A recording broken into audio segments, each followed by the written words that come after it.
और उनमें जो बहुत सी बुनियादी बातें हैं, जो हमें उनमें खास बुनियादी बातें नजर आती हैं, वो मोहब्बत का पैगाम है जो वो उन्हें देता है कि उन्हें एक दूसरे से मोहब्बत रखनी है। मैंने आपको कहा ना, आज बर्दाश्त खत्म हो गई। आज के मौजूदा हालात को देखें तो आज लोगों में बर्दाश्त खत्म हो गई है।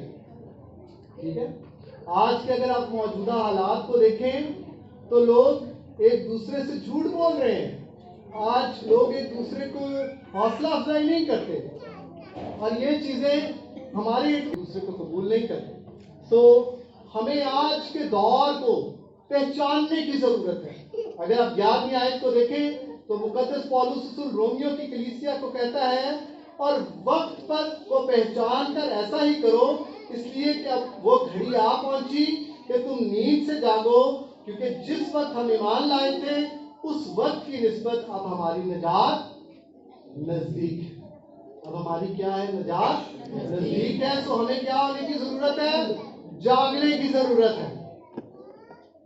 और जागने की बात वो इस तरह से नहीं करता कि जागने की जरूरत है, हम सोए हुए थे, हम सुबह उठ जाए, बल्कि वो रूहानी तौर पर बेदार होने की बात करता है कि हमें रूहानी तौर पर जागने की जरूरत है, क्योंकि वक्त जो है वो कलाम मुकद्दस में हमें वक्त के मुतालिक बहुत सारे हवाला जात मिलते हैं। और अगर हम वाइस की किताब देखें पुराने अहदनामा में, तो वक्त जो है उसकी अहमियत को बहुत फर्क तरीके से वहां पर बयान किया गया है।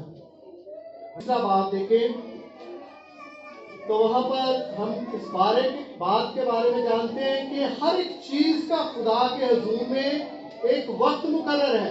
हर एक चीज का एक वक्त मुकर्रर है खुदा के हुजूर। और अगर आप तीसरे बात को शुरू से देखना शुरू करें तो वो कहता है पैदा होने का एक वक्त है, मर जाने का एक वक्त है, दरख्त लगाने का एक वक्त है और दरख्त लगाए हुए को उखाड़ने का जो है वो एक, और वक्त को पहचान कर ऐसा ही करो। सो आज हमें वक्त को जानने की जरूरत है, आज के दौर को हमें जानने की जरूरत है। और जब हम आज के मौजूदा दौर की बात करते हैं, वक्त की बात करते हैं, तो फिर हमें उसकी पहचान कर उसकी डगर पर नहीं चल पड़ना जैसे हम करते हैं। हम क्या करते हैं? हमारे पास पैसे हैं नहीं है, हमारे हमसाए ने फ्रिज खरीदा है, हम कहते हैं नहीं उत्तर कल ही फ्रिज आए। पैसे मेरे पास नहीं है, उसके पास तो पैसे थे, उसके पास थे ना पैसे तो वो ले आया, मेरे पास नहीं है, मैंने क्या करना है?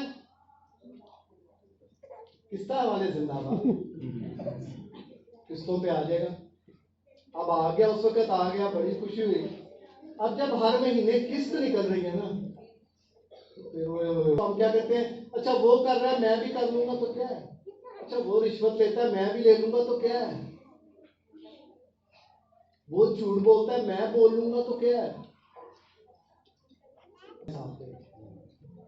ना तो आपने मेरा हिसाब देना है और ना ही मैंने आपका हिसाब देना।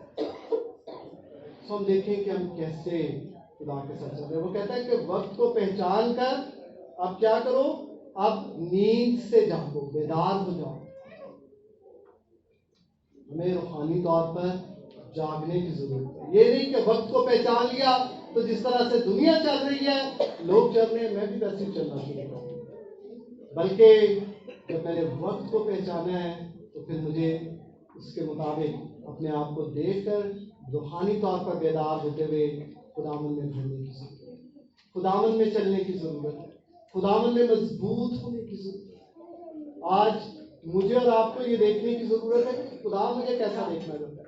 मैं अक्सर ये सोचता हूँ कि आज शायद हमें इसलिए नहीं पता कि खुदा हमें कैसा देखना चाहता है क्योंकि हम कलाम नहीं पढ़ते। कितने लोग हैं जो बाकायदगी से घर में कलाम पढ़ते? झूठ नहीं बोल, आप खुद ही अंदाजा लगा सकते हैं कितने लोग हैं। 5-6 लोग हैं जो बाकायदगी से कलाम पढ़ते हैं। ये मेरे और आपके लिए सोचने की बात है कि आज मुझे और आपको सोचना चाहिए कि हम कितना वक्त खुदा के साथ गुजारते हैं। शायद हम किसी शादी पे चले जाएं तो हमें 4 बजे से हम शुरू हुए हो तो हम रात 12 बजे भी कहते हैं हाँ ले म्यूजिक लगा रहे हैं। तो हमें इबादत में 2 घंटे भी बैठना पड़ जाए तो हम कहते हैं तो मुक्केगी। मैं एक जगह पर गया, एक कन्वेंशन पर, तो एक पादी साहब आए बाहर से, वो कलाम सुना रहे थे। तो लोगों को बड़ी खुशी थी कि हम जाएं वहां पर और अब खुदा का कलाम सुने, क्योंकि एक अंग्रेज शख्स खुदा का कलाम सुनाने आए। चले गए, हम भी गए, हम भी बैठे हुए थे। जब हम बैठे हुए थे, हम आधा घंटा गुजर गया, पौना घंटा गुजर गया, वो खुदा का खादिम कुछ घंटा 1.5 घंटा कलाम सुनाने का आदी था। तो जब घंटा हो गया ना, तो हमारे आगे पीछे भी लोग हैं, कदों मुके कदों मुके। तो खुदा के लिए हमारे पास ये वक्त है, ये सोचने की बातें सोचने की जरूरत है कि हम खुदा के साथ कितना वक्त गुजारते हैं। अगर मैं आज अपनी जिंदगी की बात करूं तो मैं हमेशा ये सोचता हूं कि मेरे पास जो कुछ है, मेरी ब्लेसिंग में, मेरी जिंदगी में जो भी ब्लेसिंग है, वो खुदावंद की वजह से, मेरी काबिलियत की वजह से नहीं है। क्या मैं एक्स्ट्राऑर्डिनरी मैन, मैं एक्स्ट्राऑर्डिनरी नहीं हूँ, मैं एक आम शख्स हूँ, लेकिन खुदा ने मुझे बरकत दी है। सो जिस खुदा ने बरकत दी है उसके लिए मेरे पास क्या होता है। अगर आज आप अपने घरों में रहते हैं, आप अच्छा खाते हैं, आप अच्छा पहनते हैं, तो यह आपको आपकी मेहनत से नहीं मिला, ये खुदा के फजल से मिला। उस जिंदा खुदा के साथ आप कितना वक्त गुजारते हैं, उस जिंदा खुदा को आप अपनी जिंदगी में क्या वक्त देते हैं। आज कलीसिया की जिम्मेदारी है कि जब बर्दाश्त नहीं है लोगों में, तो कलीसिया मसीह की मोहब्बत के पैगाम को ना सिर्फ कलीसिया के अंदर बल्कि कलीसिया से बाहर भी लोगों तक लेके जाए। क्या मैं और आप बतौर कलीसिया होते हुए इस मोहब्बत के पैगाम को अपनी कलीसिया में और अपनी कलीसिया से बाहर लोगों तक पहुंचा रहे हैं? आज कलीसिया की ये जिम्मेदारी है कि कलीसिया इस बात पर गौर करे कि खुदा ने जो तोड़े हमें दिए हैं, क्या हम उन्हें खुदा के लिए इस्तेमाल कर रहे हैं? शायद ऐसा नहीं है, बल्कि जो कोई इस्तेमाल भी कर रहा होता है, हम उसको कहते हैं बहुत आगे आगे चल रहा है। हम खुदा को क्या बताएं? आज कलीसिया की जिम्मेदारी है कि हम दूसरे की हौसला अफजाई करें। सो वो बुनियादी तौर पर क्या बताते हैं? हम सब एक ही बदन का हिस्सा है, मसीह में होते हैं। एक बदन का हिस्सा होते हुए हम मुख्तलिफ हैं, एक दूसरे से मुख्तलिफ है, हमें खुदा ने मुख्तलिफ तोड़े दिए हैं।